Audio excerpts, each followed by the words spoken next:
So we're good? Okay. I'd like to call the meeting to order of the DuPage County Community Development Committee.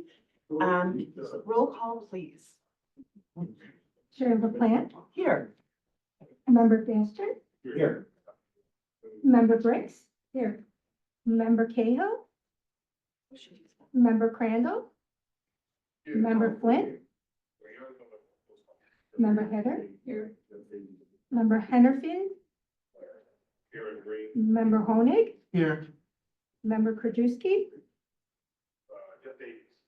and Member Schwarzy. Here. Wonderful, thank you. Do we have any public comment today? No public comment. Thank you. I move to approve the minutes for item 4A from the regular meeting on Tuesday, February 4th, item 25-1192. We have a motion and a second. All in favor? Aye. Any opposed? That motion passes and those minutes are approved. Moving to item 5A, 25-1193. We have a request for direction as to whether a 2026 program year Community Development Block Grant Capital Improvement Application Round should be held. This is going to be a discussion. That's what we're here for. And so we're going to let staff take it away. I'm And gonna kick it off. Yes. So, some of you are new to the Community Development Commission and our process. So, through the Community Development Block Grant Program, we have always tried to strike a balance between providing funding for municipalities to do infrastructure improvements, other improvements for low and moderate income neighborhoods, and also providing capital funds to nonprofit organizations to, build, acquire, rehab their facilities. And so places like the People's Resource Center in downtown Wheaton, the Family Shelter Service, Ray Graham and Association, Scylla Homes, those are the kinds of projects that we do for nonprofits. And so our original plan, for the 2025 program year, we had a round of applications for municipal projects. And we hold that application process in the sort of late summer, early fall, so that we have time to review all the applications and bring a recommendation forward, because then by January-ish, we have to be approving what's called our action plan for the following year. So we did a 2025 round, and our original intention was for the 2026 program year, we would be doing a round of applications for nonprofit capital improvement programs. So the reason we're bringing this to you today is that our process for capital improvement for nonprofits requires them to conduct a capital needs assessment. And the reason we do that is that many nonprofits don't necessarily, their projects can be a little bit more complicated, and they don't internally often have the capacity, the staffing capacity to say, this is exactly what this building improvement needs, and this is how much it's going to cost. So we require them to have an evaluation by someone who is credentialed at some level to do a capital needs assessment, so that they are coming to us with a really well thought out application of what exactly they need. Even then, we can run into issues with those projects with sort of unexpected costs, or often the procurement process is, it's a federal procurement process that they have to follow. So those projects really can often require a whole lot more time and effort on our staff, but also they can be a little bit more challenging. And I'm not saying that as a reason not to fund them, but they can be pretty complicated. But so this capital needs assessment process is something that we require them to submit when they submit their application. So backing up from when we would need to submit our 2026 action plan, that would need to be ready to go in January of 2026, which typically means the applications would be due around September, October of this year, which means that the nonprofits would need to be sort of in the process of getting their capital needs assessment done within the next few months. So obviously, the CDBG program for 2026 is anybody's guess as to whether it will exist, and then to what extent it will. I have some degree of confidence that CDBG will be around in 2026 because historically, when previous administrations have tried to eliminate the program, Congress has reinstated it because it's money that goes directly to local communities. It's very popular with members of Congress. However, things are different. And we really, you know, with the emphasis on cutting discretionary spending, we're really up in the air as to what we'll have available to us in 2026. So we thought, as Julie and I were sort of talking about this conundrum, we thought, you know what, this is a policy level decision. This is not something that we should be making a decision at a staff level. So I don't know, Julie, I don't know if you wanted to add anything or, but so basically what we're asking is, do you want us to direct nonprofits to go forward with a capital needs assessment? And depending on their needs and their capacity, they will most likely bear some level of expense to get that done. Or do we say, there's just too much uncertainty. We do have projects from the round of applications for municipalities that we did that we could just fund in 2026. But that, again, that sort of, sort of strays from that balance that we've always tried to strike between municipal needs and nonprofit needs. So I think that sort of lays out the question. Okay, so we can take a discussion now. We've already talked about this before the committee meeting, so I know I've got my information. If you guys, whatever questions you may have, so we can get to a place where we can make a decision. Member Honig. Thank you, Chair. I guess my question would be, I know you talked about if we were to direct them to do a capital needs assessment, there would be some sort of cost, I'm assuming with staff time for them and whatnot. What do you think that would it be a big hurdle for some of these nonprofits to do that kind of capital assessment without, you know, any other external help? Or I guess my question is just what is your recommendation for how they go about that, if we can assist with that? Typically, they wouldn't have that. Depending on the nonprofit, they may not have somebody on staff who is, you know, sort of an engineer or has some sort of, you know, an architect or somebody who has that sort of level of understanding and background to be able to make an informed and educated decision about what are the, you know, what needs to be done and what's the anticipated cost. I don't know if we have, were we able to get any information on what that might cost? I apologize. I forgot to Okay. reach out. That's fine. Okay. Yeah, so I can't really say. I'm sure it would be probably several $1,000s. Kind of depending on the organization and what kind of projects they're contemplating. I mean, they have to do this no matter what, another time. I mean, this isn't like the first time they would have to be doing this, but oftentimes these smaller non-for-profits don't have full-time grant writers on there, that kind of stuff, but. Right. And so if, you know, what we don't want is the grant writer saying, well, what does a roof cost? I don't know. We'll ask for $12,000 for a roof and nobody's Right. actually looked at it. So a way that Mary explained it to me was we want to make sure that the proper people are investigating and giving estimates as opposed to someone who's not an expert, right? Right, because the worst case scenario is they apply for $200,000. They say it's a $400,000 project. So they've got two, we've got two. Then they get into the project and it's a $600,000 project and they don't have the other two. And so then we're faced with canceling the project or, you know, and so then that money goes unspent or we're scrambling, trying to figure out how to cover the remainder. So that's where the uncertainty would come into play. Right. Member Schwarzy? Thank you. This process this year would be no different than Correct. 2 years ago or Mhm. whatever. So, these nonprofits, many of them have done this in the past and stuff. Exactly. So I get, and with county staff, does this create any expense for county staff at all? So this is strictly, we're really discussing the pros and cons for the organizations that are, okay. Correct.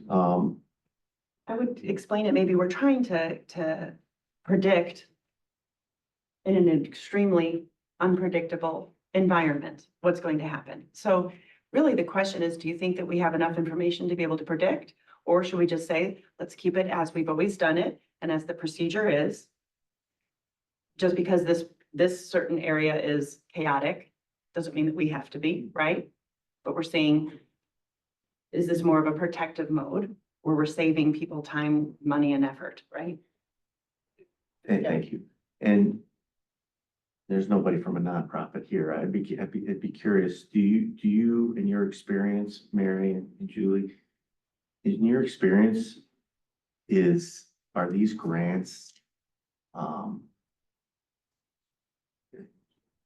do you get the feeling that these organizations every other year that they're really dying to put these applications in? I mean, are these really super, I don't know how to phrase this.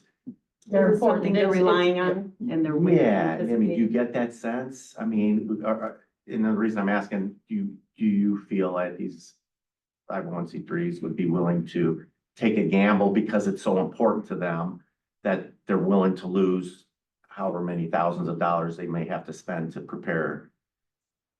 Yeah, I hesitate to speak for them, but what I can say is these funds are extremely important to them because there's not a lot of opportunity for them to get, you know, It's good to know, okay. especially when they're things that aren't terribly glamorous, you know, that maybe private philanthropy isn't all that keen on funding. People like to fund programs or, you know, naming rights for a new building, but if it's sort of upkeep or, you know, a new accessible bathrooms or something like that, there might not be as much opportunity for private philanthropy to step in. So these are really important The funds. gamble may, you know, in their eyes may be worth it. Right, so that's what we just have to anticipate. Right. That's what we're discussing. That's all. Thank you. Member Hayes. Thank you, Chair. I understand the challenge of the situation and it's a two-pronged question, really. One, have we ever experienced something like that in the past where we felt like we are at the same sort of crossroads and had to make a decision in the past like that? Well, we've certainly had instances where prior presidents' proposed budgets have zeroed out the CDBG program. But in every instance, Congress reinstated it. This just feels different. Because it is different. It feels It is there's different. more, I feel like there's such emphasis on discretionary spending and cutting those programs that I have more concern than I mean, I have some level of confidence that it will be spared, but certainly not the level I would have had, you know, even in the prior Trump administration. And, you know, to be fair, there have been administrations on both sides and from both parties that have proposed eliminating CDBG or massively changing the formula so that, you know, counties like DuPage wouldn't have gotten anything. And secondly, is it possible for us to have an understanding of the timeline, or is that even a more discussion, given that, is it possible for us to say yes now and move forward with it, and maybe 1 month, 2 months, 3 months later, we can revisit that decision? Is that possible for us to do that? It's a matter of timing for the nonprofits to get their capital needs assessment done. So I don't know how long that will take them, Okay. but I think we typically have our mandatory application meetings in August, right? And so if we wait until, you know, June to make this decision, they may not have a whole lot of time to get that process done, because when they come to that mandatory meeting, they should have a very solid idea of what they will be applying for. Yeah, in addition to that, we want to make sure that we have enough time to build that application out. Right. So we haven't accepted capital improvement applications in quite a few years. So there is some things that we may need to bring back to this committee to identify within an application, just to get your approval on what we're directing those applications to look like. And that would likely be in July, because we have to have that mandatory meeting in August.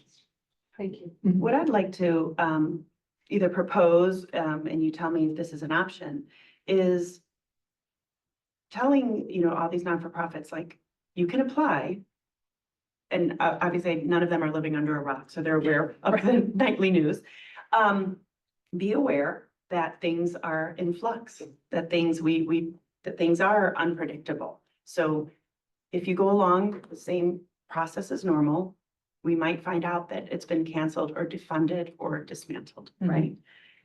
I personally would lean towards going forward with the regular program year grants with an asterisk next to it to make sure that all of our partners know we're continuing, to do the work as we always have, with the understanding that that things are extremely unpredictable and volatile right now. Is that an option?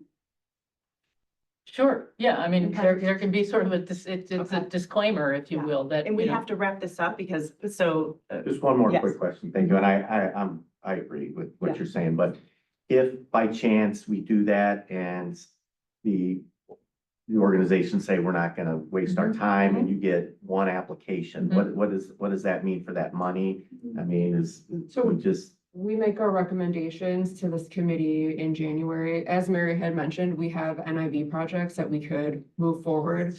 If we did not have enough capital applications, I guarantee you we will have capital Okay, applications. then- Like, that's not the concern. Yeah. I don't think the asterisks will mean anything, let's put it that way. okay, Mhm. yeah, I'm with you. Okay, so then, do you have another question? I was just gonna agree with you. I think we should Okay. move forward with it, allot them the Well, time. let's take did you have a question? Yeah, I mean, has staff been talking to any nonprofits that are planning to apply this cycle, or have you had conversations, or not at all?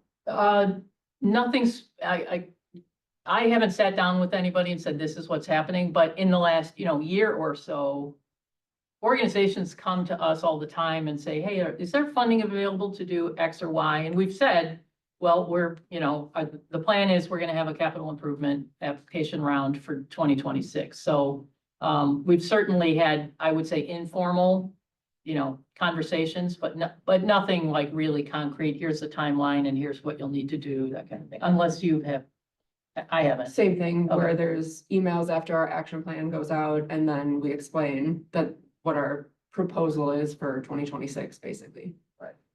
Okay, so there's no other questions here, then let's see where everyone sits. So, we need a roll call vote for this. So how about I'll phrase it this way, see if this makes sense to you all, that we go forward with the grant process as we always did, with the understanding and with the expected communication with all of our community partners that things are volatile and unpredictable. All in favor of that approach, please, we'll take a roll call for that. Okay. And see if that passes. And if it doesn't, then we'll know which direction to go in. Sorry, If you need a second, I'll second Chairman LaPlante's. Thank you. Chairwoman, sorry. okay, Thank you. okay, so.